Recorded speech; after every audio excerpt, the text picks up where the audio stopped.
सखी लॉकडाउन में लाइका धक्का हो कहता। Radhika recording studio Barbigha. Lockdown में लाइका धक्का हो कहता। जिला से खपूरा गहिल रहने घूमे भतरा के साक हो कहता। जिला से खपूरा गहिल रहने घूमे भतरा के साक हो कहता। ए सखी रे लॉकडाउन में लाइका धक्का हो कहता। ए सखी रे लॉकडाउन में लाइका धक्का हो कहता।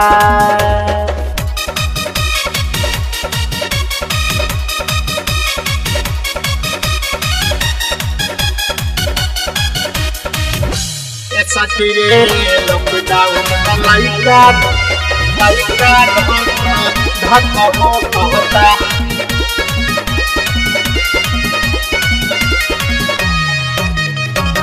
आँखिया में कजरा ओठ में लाली लगाई के जिला से खपूरा गईनी यार के बोलाई के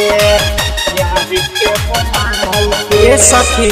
आँखिया में कजरा ओठ में लाली लगाई के जिला से खपूरा गईनी यार के बोलाई के।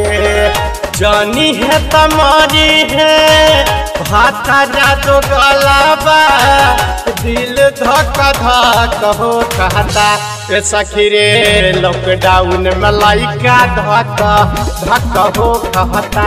ए सखी रे लॉकडाउन में लाइका धक्का हो कहता।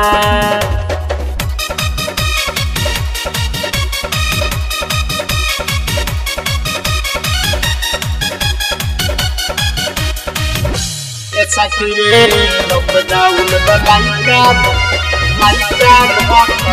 धक्का हो कहता।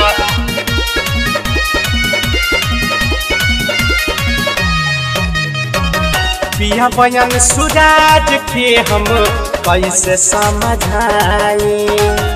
उमें से देवा सूरज संग में लागता की जाए सुना सूरज दीवाना के हम कैसे समझाई। सूरज सनी गौरव संग में लागता की जाए। अब ना बकासी है भतरा कोचना इहे है हो कहता। ए सखी रे लॉकडाउन में लाइका धक्का हो कहता। ए सखी रे लॉकडाउन में लाइका धक्का हो कहता। Radhika recording studio Barbigha.